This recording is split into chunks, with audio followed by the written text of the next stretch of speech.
Star Wars 7x7, episode 2743. The Tribes of Tatooine is chapter 2 in the Book of Boba Fett. And on today's show, we're going to talk about the highlights of the show that you'll definitely want to focus on as we continue through the series. Punch it!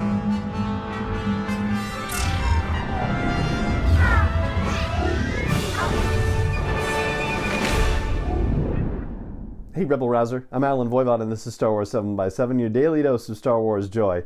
And thank you so much for joining me for it. So it seems I got a little ahead of myself last week in the Stranger in a Strange Land deeper dive episode where we talked about the possibility of the stakes being a little bit lower for season 1 of the Book of Boba Fett with the mayor starting to cause problems. And yeah, with the time we talked about the possibility of the mayor's bosses showing up, and this isn't exactly what happened. It's kind of tangentially related, as it were, but it is something that we talked about in the run-up to the Book of Boba Fett when we were talking about the crime syndicate situation and which ones we might expect to see represented. Well, the Hutts were kind of a hands-down obvious possibility, and that is what came through in this episode. But before we get to that, I do want to spend a little time with the mayor, Mok Shaiz, because we get some serious mixed signals from this character. So, of course, at the beginning, we have the Night Wind assassin who gets dropped into the Rancor pit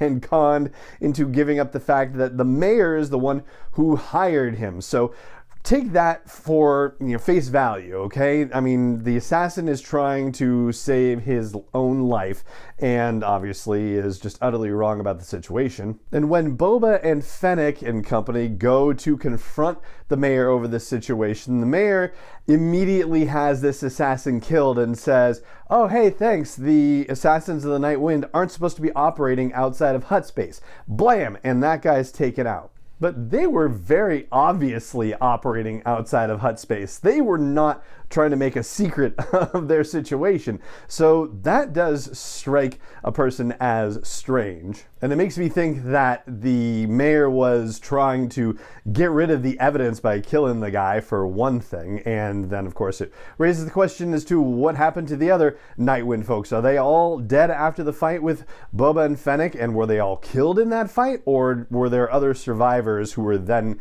killed by the mayor as well? And the other thing has to do with the twins' eventual arrival. So this is apparently something that's known because Garsa Whip says, oh, haven't you heard, to Boba Fett? But the Hutt situation, the Hutt claim on Mos Espa is already in play. And so it does make you wonder whether they are there, the Night Wind folks are there at the blessing of these two Hutts who arrive in the episode.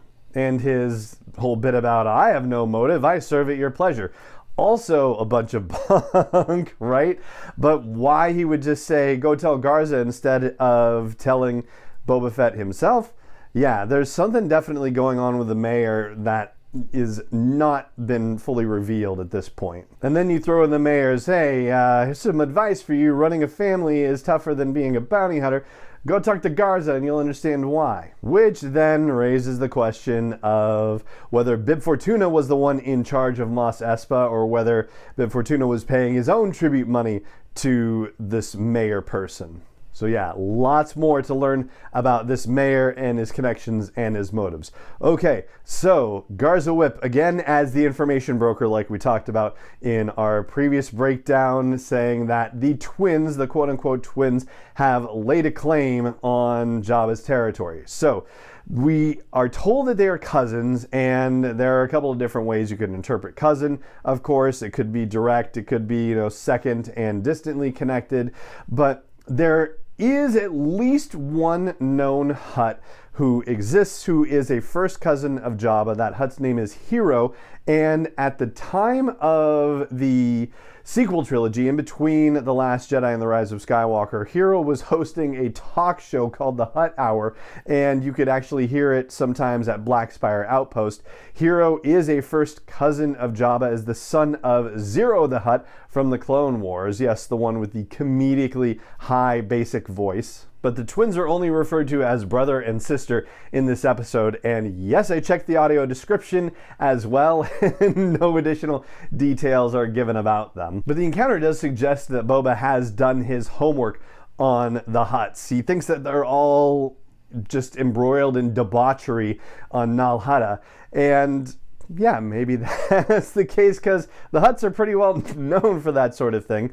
But it does kind of tie in also to what we last heard about the Hutt situation, which was that they still hadn't decided who was going to be taking over the reins of Hutt crime syndicate territories and properties and spoils after the events of Return of the Jedi.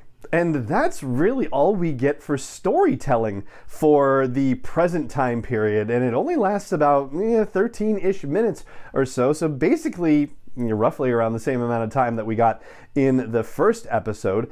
And the lion's share of the episode is concerned with Boba Fett's past and continuing the story of his sort of rescue, I guess. It wasn't necessarily a rescue. His capture by the Tusken Raiders, which eventually sort of became his rescue, because he has earned the respect of the Tusken Raiders and is now being trained to fight as one of them. And the rest of the episode concerns itself with an action-packed train chase that has to do with the Pike Syndicate smuggling spice through the Tusken Raiders' territory, and how Boba Fett helps them stop the train and keep them from killing the Tusken Raiders and shooting their banthas and whatnot, which is kind of reminiscent of the train situation from Solo: A Star Wars Story as well, but still very well executed. And the whole sequence of Boba training them to ride speeder bikes is very comical and breaks up the drama and the action situation very well. And then of course you have the Spirit Quest situation, where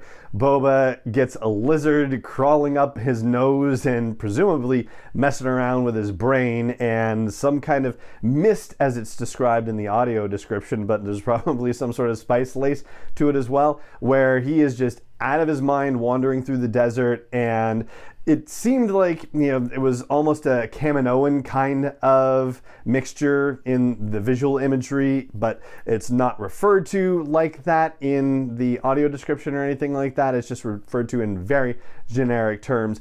And ultimately, that tree, he ends up tearing a piece of it off, which he then drags back to the Tusken camp, and that becomes part of the gaffy stick that he creates for himself, which of course he carries around, and we see all the way ahead into season 2 of The Mandalorian when we meet him again. From a timeline standpoint, that is. And so that's pretty much the episode, and I'm gonna dive deeper into the Tusken situation, considering how much time they've dedicated to it. And yes, once again, they use the Bacta Pod as the means by which they traverse back into the past and into Boba Fett's recollections. But I do want to flag the cameos, because yes, it's exciting, and yes, you kind of have that moment going, ooh, ooh, ooh. So all of the speculation about that little bar where the Nikto bikers were assaulting 2 human beings, well, yes, it is in fact Cammy and Fixer, and they are, in case you need the refresher, 2 characters who did not make it into the final cut of A New Hope, but who were friends of Luke Skywalker's on Tatooine and were part of the crew that was messing around at Tosche Station, where Uncle Owen was like, yeah, you can screw around with your friends later, right? Well, these are them, and we actually get to see them now in Star Wars storytelling, which is fun. And the other remarkable cameo has to do with the Wookiee, who shows up as the hired muscle accompanying the Hutts on the streets of Mos Espa. So that Wookiee is not named in the credits, and in the audio description it just says the Wookiee, and Boba Fett refers to this character as a gladiator. And Boba also makes a reference to the Death Pits of Dur, D-U-U-R, which is a brand new reference. That's not something that appears anywhere else in canon, at least, not that Wikipedia is tracking. So putting this all together and putting the character's appearance together as well, it seems like hands down this has to be a character called Black Chrysanthemum, who first appeared in Star Wars comics and has had a long list of appearances across different titles. He's a character that Boba Fett has met in the past in canon storytelling, and is definitely a gladiator, where in the comics we've seen situations where he goes into fights and specifically, horrifically, loves to fight against Wookiees and loves to tear the arms off of other Wookiees.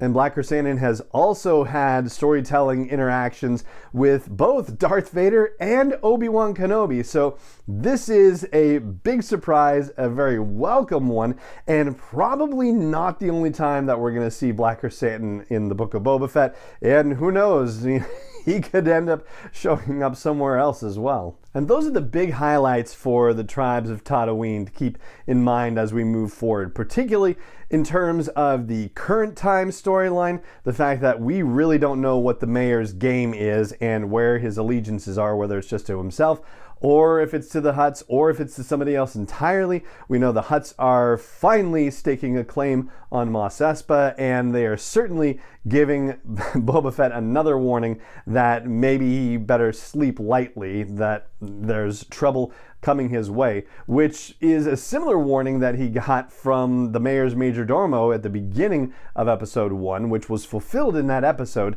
And maybe this is what we're talking about when Fennec eventually will say this was just the first wave and it's going to be an all-out war, that the twins are going to be sending their emissaries, and it's not just going to be one shot and done, that it's going to be a much longer fight for control of Mos Espa and Jabba's territory. And that's going to do it for this episode of the show. It just remains for me to say thank you so much for joining me for it, as always, and may the Force be with you wherever in the world you may be. 7x7 is not endorsed or sponsored yet by Lucasfilm Limited, Disney, or 20th Century Fox, and is intended for entertainment and information purposes only. Star Wars, the Star Wars logo, all names and pictures of Star Wars characters, vehicles, and any other Star Wars related items are registered trademarks and/or copyrights of Lucasfilm Limited, or their respective trademark and copyright holders. May the Force be with them. All original content is copyright 2021 by Star Wars 7x7. We hope you love it.